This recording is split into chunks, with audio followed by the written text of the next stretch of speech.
你有没有发现最近那条新闻看起来很怪？俄罗斯军方高层突然跑到中国去参观造船厂，还特地去看了55万吨驱逐舰，那艘外界公认的亚洲第一舰。然后回去没多久，俄媒传出一个惊人的说法，俄罗斯居然想用库页岛的开发权换一艘055。这消息一出来，舆论直接炸锅。有人说赚到了，一个资源岛换一艘军舰，稳赚。也有人摇头，小心，这可是诱饵。那问题来了，库页岛到底有什么？而俄罗斯又为什么突然急着谈换？这里是意识觉醒，记得按赞订阅并打开小铃铛，这样您就不会错过我们的新视频。先说结论，这不是一笔简单的交易，它看起来像资源合作，实则牵动整个东北亚的地缘平衡。它背后是俄罗斯的困境，也是中国的试探。但最关键的是，台湾观众也必须看清的一点，当大国的算计开始时，任何资源合作都不只是经济，而是势力、通道、港口、控制权的较量。要理解这件事，先得看库页岛这块土地，一块孤悬在北太平洋上的岛，南望北海道，西接黑龙江口，东临鄂霍次克海，面积76000多平方公里，差不多是台湾的2倍大。岛上有石油，有天然气，有金银矿，有渔场。但真正让它重要的不是矿，是位置。它是俄罗斯远东的门户，同时也挡在日本北方与太平洋之间的一道天然屏障。换句话说，谁掌握库页岛，谁就握住东北亚能源航线的一根阀门。这岛的命运说白了就是一部东北亚的缩影。历史上它曾经属于清朝，后来被沙俄夺走，又被日本占领，最后被苏联吞并。一个岛几度易主，每一次变动都伴随一场战争。二战结束后，苏联夺回库页岛，把日本赶了出去。但当时的苏联已经开始把这岛当作前线军区，设防布雷达，建立油田、港口、军舰维修基地。因为他们知道，这里一旦失守，整个远东防线都会塌。所以你看，当现在俄罗斯提出让中国来开发库页岛时，这句话表面是合作，但其实是一次战略松动。问题是，俄罗斯为什么会松？答案很简单，缺钱、缺技术、缺朋友。俄乌战争打到现在，俄罗斯的经济几乎被拖空，军费压垮了预算，能源出口被西方制裁，他们手里那些油田、天然气项目很多都停在半成品阶段，特别是远东地区，像库页岛、勘察加半岛这一带，基础设施早已老化，油井开采率不到50%，运输靠老旧管道，连工人都快招不到。更严重的是，俄罗斯的造船与军备工业也快断线了。你可能以为他们还像苏联那样强，错，他们现在连一艘现代化驱逐舰都造不出来。这时候055出现了，这艘舰被称为亚洲第一舰，排水量1万吨，装备112个导弹垂发单元。一句话形容它能在海上打一场局部战争，雷达、火控、通信系统全部自成体系，甚至在电子战与防空领域已经追上美军的阿利伯克级。俄罗斯的海军总司令叶梅诺夫这次访问几乎是一路震撼，不仅看了造船厂，还近距离参观了055。传闻他回来之后立刻上报说希望与中方进行舰艇技术合作，然后库页岛开发权换055的风声就出来了。这听起来像个笑话，但又像是真的，因为从俄罗斯角度看，055不只是武器，它是他们回到大国舞台的最后一根稻草。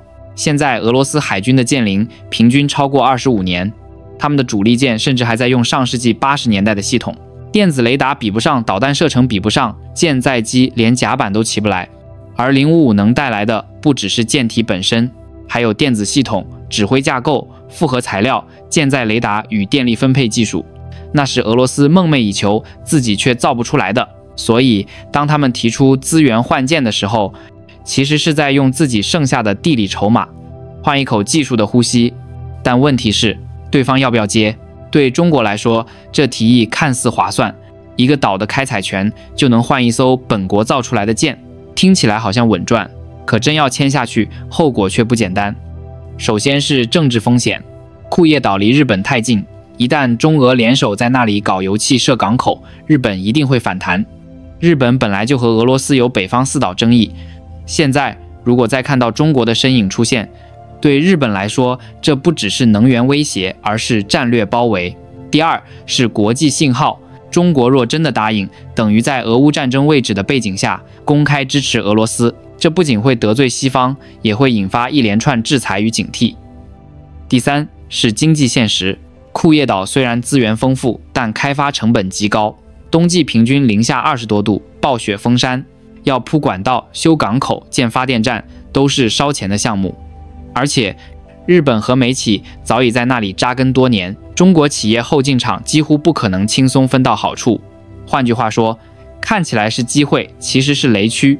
但这件事最有意思的地方不在于这笔交易本身，而在于它暴露了一个新的格局。俄罗斯正在往东方倾斜，而中国也在思考要不要接住这份友谊。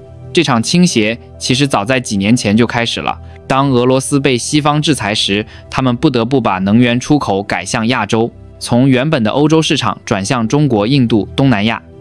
尤其是远东资源开发，俄罗斯几次主动邀请中国企业参与。从海参湾港口到雅库特油田，再到库页岛天然气，那看起来像是合作，但你细看，它更像是一场对赌。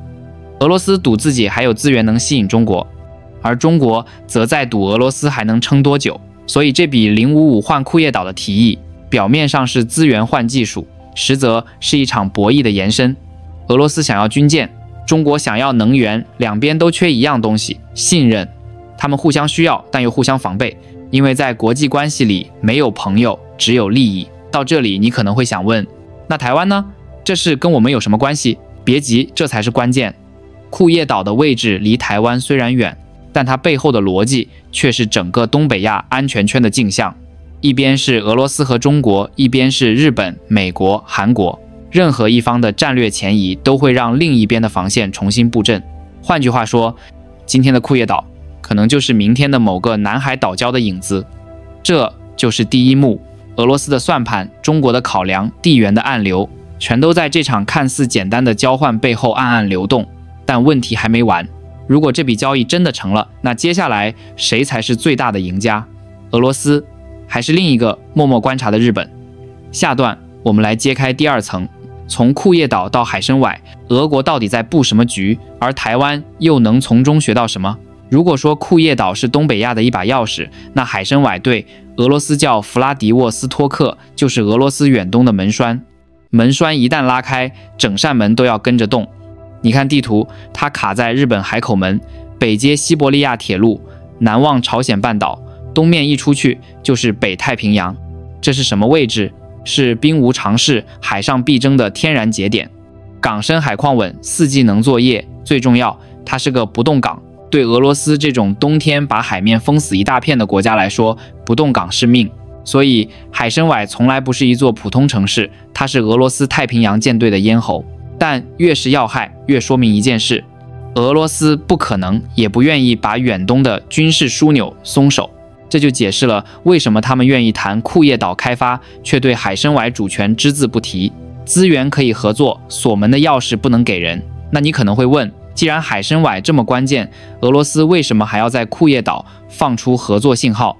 因为他们需要缓冲，经济的缓冲、制裁的缓冲、技术的缓冲、舆论的缓冲。库页岛就是那块可交易的筹码，筹码给出去一点，换来的是维修舰队、升级雷达、补充弹药链条的可能性。他们的算盘是不碰海参崴的要害，把周边的资源带着外资一起开发，既能引钱又能拖时间，既不松军港又能做出向东友好的姿态。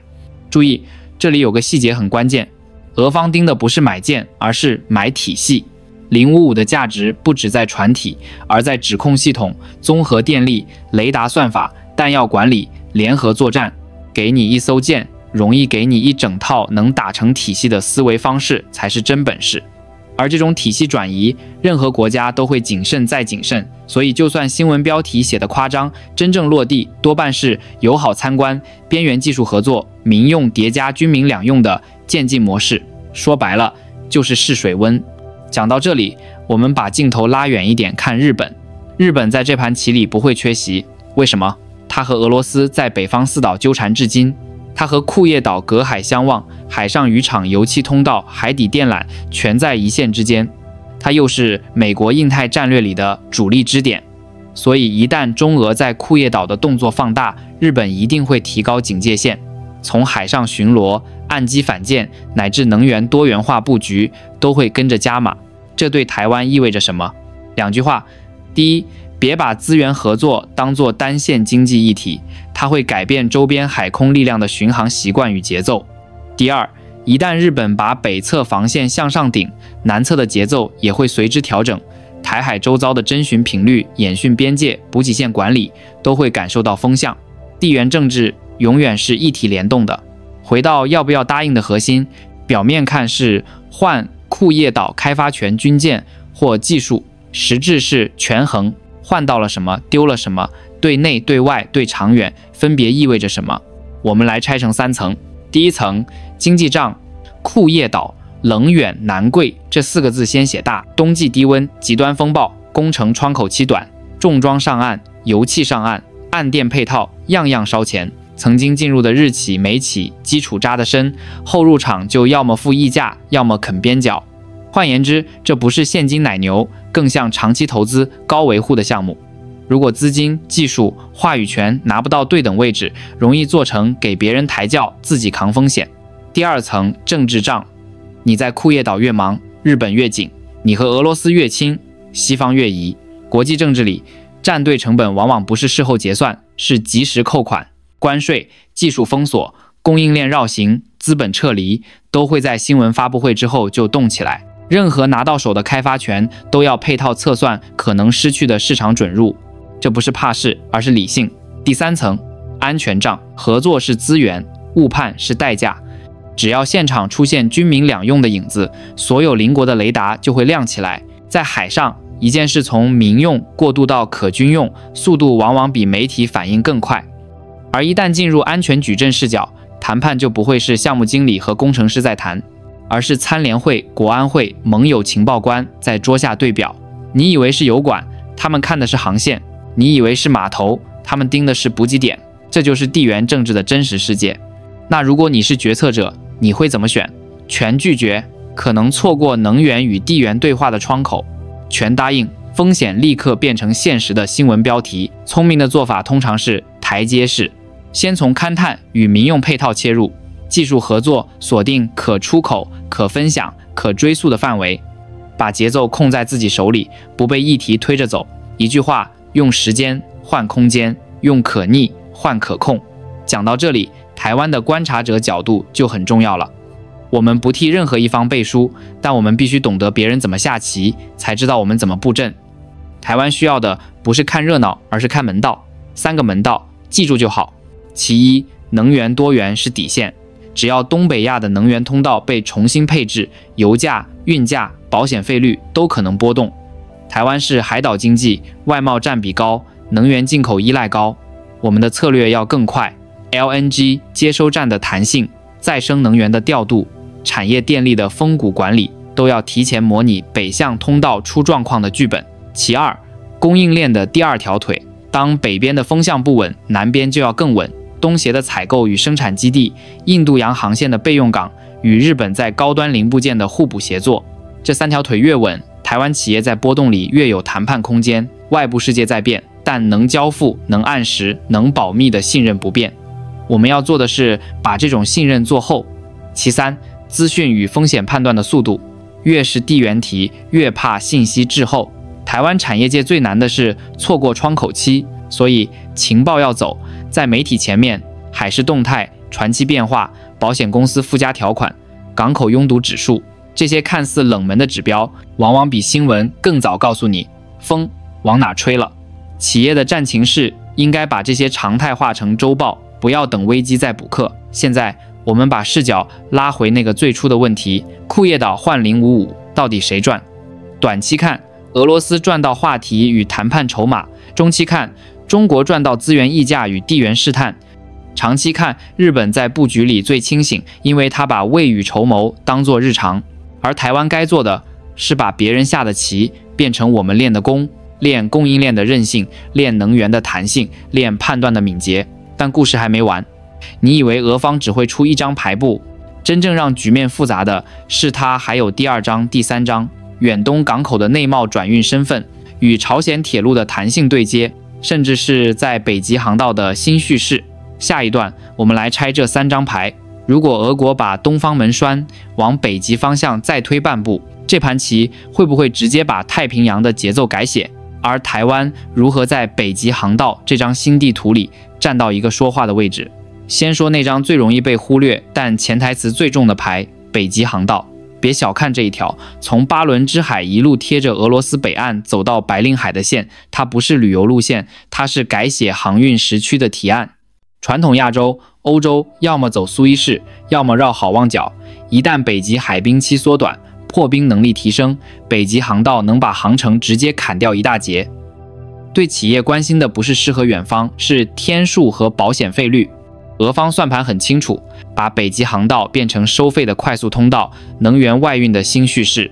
前端靠破冰船与导航系统，后端靠摩尔曼斯克等港群的集散，再把远东港口彼得罗巴甫洛夫斯克、弗拉迪沃斯托克等串成一条从北到东的梯子。一旦梯子站稳，东北亚的航线节奏会发生什么？日本会把北面预警网往上撑，韩国会评估与北方港群的保险条款，美国会在阿拉斯加一线加大海空巡航密度。这就是牌面之外的风。第2张牌，朝鲜铁路的弹性接口。你可能听过一段传闻，俄朝之间的铁路与港口在特定窗口曾被拿来做煤矿散货的转运试点。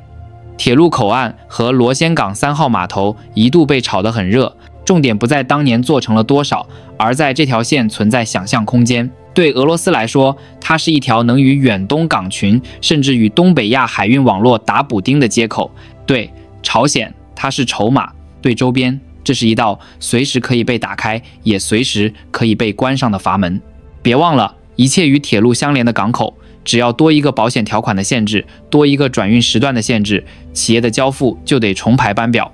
这就是它的战略价值，它让别人必须预留缓冲。第3张牌，远东港口的内贸转运叙事。名字听起来温和，作用一点都不温柔。把某些港口定位成内贸转运或区域转运，其意义是以转运之名做通道整合，以通关便利之名做流量汇聚。油气、木材、渔产、散杂货，配合航班与仓位的打包标价，会让周边港群的议价权被动。更巧的是，只要在文件上多贴几层民用标签，军民两用的模糊地带就自然出现了。码头够深，补给够快，周转够顺，舰艇来回的成本自然降低。这就是转运牌的妙处，看起来像物流，其实是动线。把3张牌叠在一起，你会看到俄罗斯的真正目标不是跟谁交朋友，而是让自己可被选择。当你有多条通道、多套叙事、多种接口，你就有了和谁谈、怎么谈、谈到哪一步的空间。这才是大国最在意的事。那我们呢？台湾不能被动看戏，必须把看懂变成做得到。直接给你一份企业政策端的操作清单，能落地能用。1、航运与保险的可转身条款，关键长约加上可转港与可改线条款，约定触发条件。北极航道开放窗口，东海美日本海军演密集期，突发制裁新增名单，备用港口矩阵常备2套。东北亚组釜山、下关、新系、台港组高雄、台中、台北港。每季做一次从仓位到岸调的全链路演练，战争险、罢工险、制裁条款的批注清单要标准化，财务端建立保险费率敏感度模型，运价涨到什么水平，自动切换线路，别靠拍脑袋。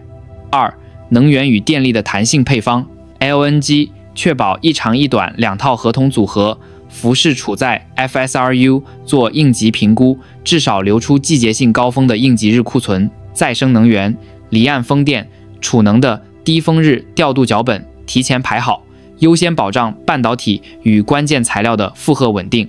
需求响应，大型园区签可中断负荷协议，换更低电价与政策积分。遇到外部风波时，优先拿到政府侧资源协调。3、供应链的第2条腿，制造外移不是口号，东协、越泰、马南亚、印孟、斯里兰卡要有一深一浅，深是零部件与认证，浅是组装与末端包装，和日本做互补清单，高端材料、精密制具、检测服务相互打通。出海投标联合体，把可信交付变成招标文件里的加分项。航线备援与印度洋线的科伦坡、吉布地、阿布扎比建立异常峰值时段的仓位保底协议。4、情报与节奏的战情示化，每周固定看4个指标：北极航道通航通告、东北亚港口拥堵指数、保险附加费更新、主要船公司临时改线公告。把 AIS 卫星数据做成自己的小看板，关键供应商与关键客户的实时位置，靠泊预测，延误热区，做到开会就能看。贸易合规监控、2级制裁名单、航运保险的禁运表，每周自动比对供应商与客户名单，留电子审计轨迹。5、金融对冲与现金流护栏，运价期货 FFA、燃油对冲，如布伦特、新加坡燃料价差设上限与止损，别让单一航线运价把你一季利润洗掉。关键长约附汇率带条款，当汇率突破带宽，自动触发价差重弹机制，避免被动吃亏。现金流分层，把航运、能源、保险的共同波动留一层安全垫，账上至少覆盖1个季度的极端情境。6、品牌与叙事，把台湾效率变成议价权。客户最怕不确定，我们要把不确定变确定当成卖点。交付时间的稳定率、异常处理的平均小时数、改线后的损耗率，这些都能写进报价书，变成你选我的理由。区域协同，和高雄、台中、台北港的运营团队建立视频直连群，企业端有人，港口端有人，异常当天就把仓位、吊车、拖车排好。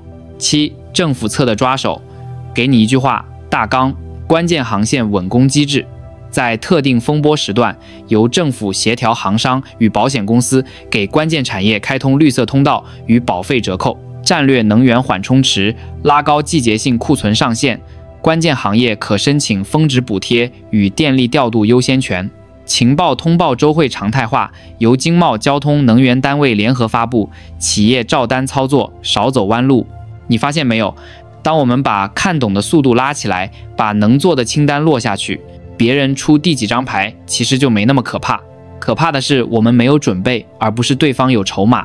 回到故事线，俄方会继续谈北极，谈铁路，谈转运；中方会继续试节奏，试边界，试成本；日方会继续补课，补防线，补能源，补船期。而我们必须让可信交付4个字变成穿过风暴的护身符。但最尖锐的那个问题还留着，如果库页岛换055真的落地，会触发哪3种剧本？谁赢谁输？时间各是多少？这就是终章的内容。我会把它拆成3套推演：象征性合作、深度资源绑定、技术外溢受限，分别推演对东北亚海空态势、能源价格、航运保险以及台湾产业链的具体影响。最后给一份72小时内可执行的行动清单。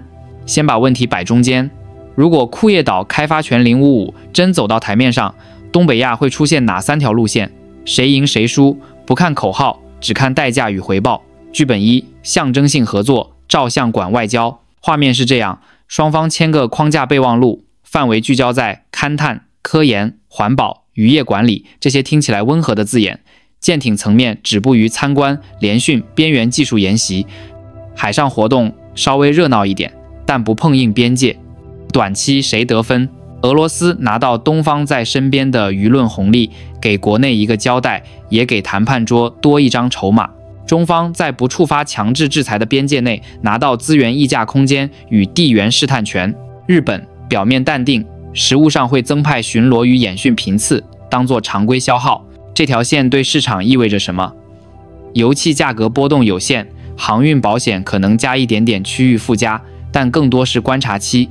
对台湾呢，好消息是时间站在我们这边，可先练兵，不必硬冒险。坏消息是情报与反应速度会被悄悄拉高标准，谁慢谁吃亏。剧本2：深度资源绑定，把桩打下去，这是最具冲击力的版本。几十年期的油气矿权、岸电与管线配套、深水码头升级同步推进，配合部分舰艇技术的可出口模块化方案，海上从看一眼变成做一点，基建从画蓝图变成埋钢筋。直接后果，俄罗斯资金进来，项目复活，远东港群地位抬升。中方拿到稳定资源与议价权，但对外部制裁与科技管制的压力同步上升，供应链西向通道承压。日本防务节奏全面提速，北面顶住，南面联动，经济与安全双线同时加码。市场层面，能源、散货航线、保险费率、合规条款会出现体系级改写，不是一次性跳，而是持续抬高的新常态。对台湾的冲击双刃，风险是外部不确定性拉长，机会是可信交付和第二供应地价值直线上升。只要你准备好了，客户会更依赖你。剧本3，技术外溢受限，谈判卡壳，灰区升温。技术红线碰上政治红线，舰艇核心体系迁移受阻，俄方求不到体系升级，只好在北极航道、远东转运、朝鲜铁路这些接口上加速替代选项。会发生什么？灰区活动密度上升，更多演训，更多临检，更多近距离观察的新闻标题。俄方对外叙事转向多伙伴、多接口，借北极航道与内贸转运降低对单一合作的依赖。周边国家提高海空预警，保险公司更新排除条款，船公司更频繁改线，这是最烦的剧本。不报、不停、不断线，对台湾的意义要耐久战的节奏管理。企业不是比谁最勇，而是比谁最稳，谁最会在不确定里交付确定。说完剧本，说时间，别把战略当永恒，它都有时效。6个月，舆论与试探期，看标题多，落地少，保险附加小幅调整。航商开始留备员仓位。18个月，设施与合同签订期，基建招标、工程动工、管线与岸电评估上桌，航线与港群的新节奏开始被写进合同。36个月，效果显化期，资源流向、港口份额、保险定价、海空演训频次都形成新的统计曲线，这时才叫改写。谁在什么阶段得分？早期会沟通能试点的团队得分，中期能守成本、能稳交付的企业得分，后期把可靠做成品牌与溢价的玩家一路吃红利。现在到你最关心的部分，台湾怎么在这3条剧本下把风险变筹码？我不讲口号，给72小时就能执行的清单 T 加24小时，今日起算。开战情小组晨会，采购、物流、财务、法务、销售5方到齐，设30分钟固定节奏。保险批注大体检，让经纪人把战争险、罢工险、制裁条款的最新文本一次性过一遍，列出3档处理预案，备用港口清单确认。东北亚、釜山、下关、新系、台港、高雄、台中、台北港各2套组合，明确联系人与响应。SLA 几小时内排仓，几小时内到场吊装。客户沟通模板2版话术，轻波动版、重波动版，强调可改线、可转港，不延误交付窗口。销售当日发给 A 类客户 T 加48小时。仓位保底与改线出发器和2家主要船公司签异常改线出发条件，军演密集区临时禁航，保险费率异常，把触发执行回报的流程写进合同。采购分层，关键物料分为 A 除以 B 除以 C 3档， A 档拉安全库存到 1.2、1.5 倍， B 档走长约现货混排， C 档按需滚动。汇率与燃油对冲，护栏上线，设上下线，触发即执行，不开脑门猜顶猜底。合规自动比对，把2级制裁名单和航运保险禁运表接到 ERP， 每周自动跑一遍比对，留审计链路。T 加72小时。数据看板上墙，4个指标周更，北极航道通告，东北亚拥堵指数，保险附加更新，船公司改线公告，会议室屏幕常驻，供应链第2腿落地试跑，东协1个基地，印度洋1条航线，做小单实测，拿真实时效与成本。港口直联群，与高雄、台中、台北港建立视频直联群，企业侧与港侧各拉1个应急负责人，演练1次当日异常当日排解。品牌叙事同步，官网与客户简报，上架韧性3件套，稳定交付率，异常处置时长，改线损耗率，把可靠变成可量化卖点。把清单做完，我们回到开场的那个问句：库页岛换055，要不要答应？坦白说，这不是我们要替谁点头或摇头，我们要做的是把别人的选择变成我们的确定性。别人换不换舰、挖不挖矿、修不修码头，我们管不了，但我们可以决定客户下单时，台湾的货照样准时出，品质照样稳，风险照样可控。当你把可控做成习惯，风浪来不来已经不重要了。最后给你一个收尾的画面，北边的风在起，海上灯塔从不喧哗。台湾要做的就是那盏稳稳的灯，船只看见光就会靠过来，这就是我们在这盘东北亚大棋里的位置。